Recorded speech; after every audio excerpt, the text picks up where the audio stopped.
You used to be able to find sex workers on there.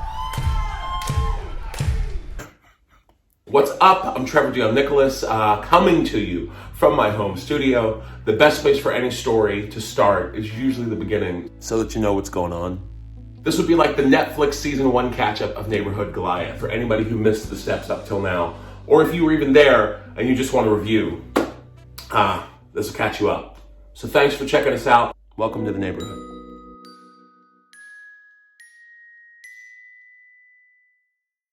So Neighborhood Goliath started in 2011, actually, and it started as a lot of things do in 2011 in the United States, and that is on Craigslist. Craigslist is an American classified ads website, and it's for like jobs or like group shares, and like you can find other band members. You used to be able to find sex workers on there. You can't really anymore, but they're still kind of hidden. There's discussion forums, and you can post resumes.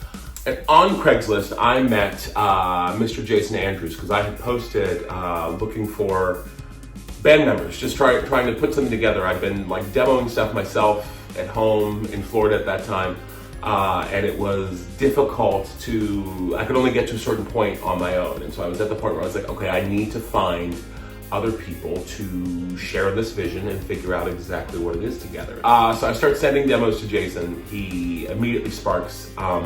And we had a lot of the same influences and interests musically.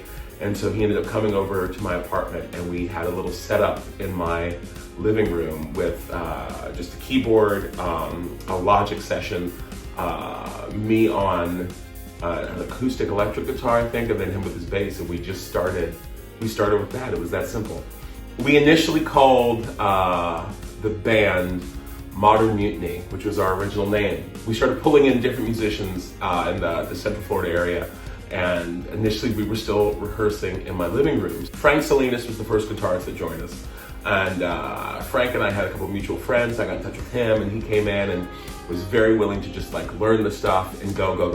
I ended up getting in touch with a friend of mine that I'd known since I was in high school in West Virginia, Joey Russo, and Joey and I had been friends since then. And then he also lived not far in Central Florida, and so he came on as our first drummer. So we moved our operation, initially me, Jason, Frank, and Joey, into Joey's garage. And we started working on music, some of the demos I'd done, some new stuff. And what's fascinating is some of that stuff, the DNA of some of that stuff we worked on back then is still coming through in the music that we're creating and writing today. We had a couple different guitarists come through when we were working in Joe's garage. We had Matt Robertson, who ended up playing guitar on both Between Satellites and Settling and on Monster Victim Witness. We had Tim Samples, who we love. We ended up gigging with Tim for a while in the band. We still haven't actually released any material with Tim recorded. I ended up bringing in a couple additional vocalists, which is Brian Devon Williams and Shauna Alexander, very good friends of mine. And we had this band, Modern Mutiny. And so it was cool. It was cool because we were playing songs that I'd written. We were writing new material. We were playing with some interesting and unique different style covers. And we were trying to do and create music that made us excited. The mixture of musicians and the mixture of people is kind of what began the idea of Neighborhood Goliath as almost like a collective of musicians and talents, a neighborhood, if you will. And so eventually, when the name switch happened, which is later, the name switch was right before we released Between Satellites and Settling, and that's when I knew, one, I didn't like the name Modern Mutiny anymore, and two, it was time to upgrade the sound of the band. We needed to really show that this was this group of people, almost this musical cult. Am I allowed to say cult? Collective of people. And it was this neighborhood. So neighborhood, and also I was always the biggest kid in my neighborhood. I was the biggest kid in school, hence the Goliath. So those two things kind of came together with a full concept, and it was Neighborhood Goliath. So we're playing shows around Central Florida, beginning to pick up momentum, and then I left. I ended up moving to New York City. You may know I'm an actor, I'm a stage actor, which is what has luckily paid the bills for the majority of my adult life. And with that, I had to go where the work was. So minus the abandonment, it kind of ended up being back to where it started, which was Jason and I. And so Jason and I, we were recording remotely from our different locations, sending stuff back and forth. And we released our first EP, Between Satellites and Settling, which I still love this piece of work. I still listen to it. I still reference it. So we released this EP while I'm in New York. Jason's in Florida and then ends up moving to Seattle. So we're very much bi-coastal at this point. But the idea of Neighborhood Goliath as this almost constantly adjusting and shifting puzzle cube is what allows us to keep progress going forward. So jump again to when I end up moving here to London, England, and with me, of course, comes Neighborhood Goliath, and we've had a great time here. Honestly, we released our first full-length album, Monster Victim Witness, which again I'm very proud of. Of course, there's some songs I don't love as much as the other ones, but I'm not going to tell you which ones. See if you can figure it out. But it's a cool collection of everything leading up to the time transplanting here to London. Like, it's very much that. So once I got here, and Jason ended up coming over, Joey came over, Matt Robertson came over, we got to play for a crowd in London together as this old version of the band. But at the same time, I started building this new version of the band, which is what exists in its physical form today. With the release of Monster Victim Witness, we wanted to have a song that was like our hit, like to show this launch of the band, and we ended up releasing The Current, which incredibly enough was one of the first songs we wrote in Florida. So that was kind of the kick with having the Florida crew come and play The Current here with this release of Monster Victim Witness, was because it was laced with history.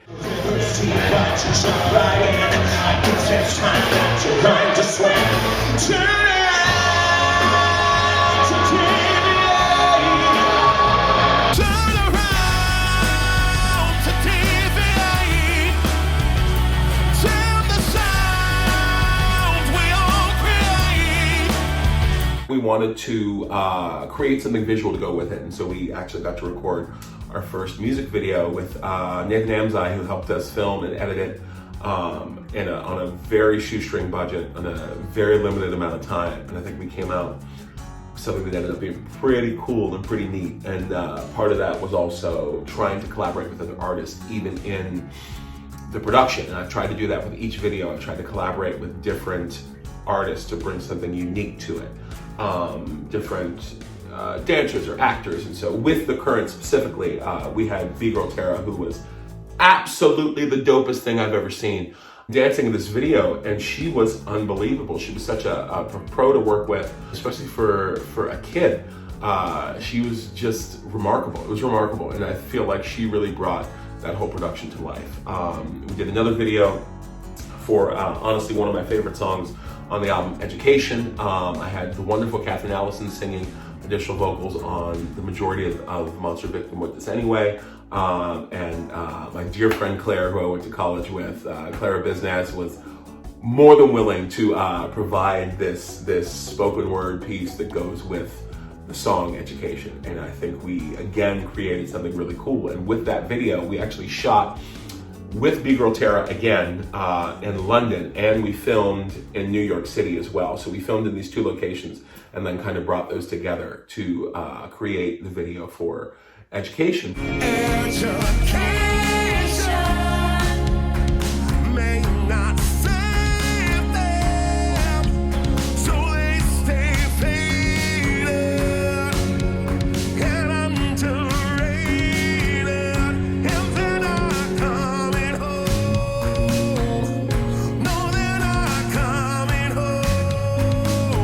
We wanted to shoot more. We actually had a whole nother story, a whole nother video idea for Bring Me to My Knees, which we didn't do, but what we can do is talk about it here. Not today, this video is about history. So Neighborhood Goliath now, we've got Steve Gilbertson on drums, we've got Pete Hunt on bass, I've got Andrew Cooksey on guitar, who honestly, as soon as I got here to London, jumped right on board and has been beyond game for everything I've thrown at him. We've got Steve Corley on keys, and we've got Jacob Phillips on trumpet with us.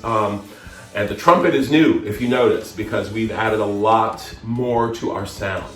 So we've spent the last year or so recording and preparing to release a lot of new music. And that new music, and we've already begun. At this point, we've released Entire Life, which is our first single for 2020.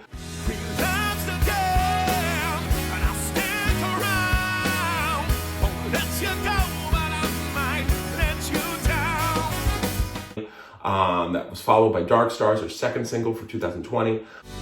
Dark stars, perhaps we may collapse, but we adapt. But we're releasing these things as singles now. I feel like the market is at a place where lesser known or unknown artists don't get the type of traction that an album release is supported by. Instead of trying to toss an album out there and say, hey, here's this thing we created that we're very proud of, we worked very hard on, and then it's difficult when only a handful of people are getting a hold of it. So I feel like if we are continuously releasing these singles instead, it allows us to, one, keep the creativity flowing, two, keep hitting the market with something new over and over and over again.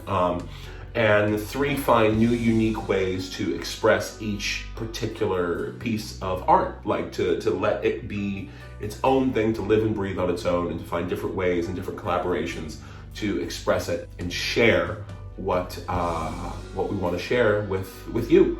So mostly I appreciate you sticking with the evolution of the band, and it will continue to evolve. It will continue to change, it will continue to grow, hopefully as more people check us out, as more people get on board. Neighborhood Goliath is something I am proud of. It's something I'm proud to have been a part of creating, and something I'm proud that Jason is still a producing part of in Seattle, even though he's not here in London. It's something that is exciting and has always been exciting, and it's the most honest expression for me creatively. It's the most direct line to my brain, and it's cathartic because of that. It really gives me a sense of fullness, and it's something that I hold on to because of that, if nothing else. So thanks for sticking with Neighborhood Goliath, with our group, with our collective, with our ever-shifting personality in the face of it. It's an exciting journey, and it's something I stay proud of. And so I'm happy to share it. I'm happy to have a conversation. So I'd love it if you would comment, definitely, please, because we can talk about it. I'll be responding to comments, but please subscribe. Keep coming back, because we'll release music videos here. We will also continue to have these conversations, and we'll see you next time.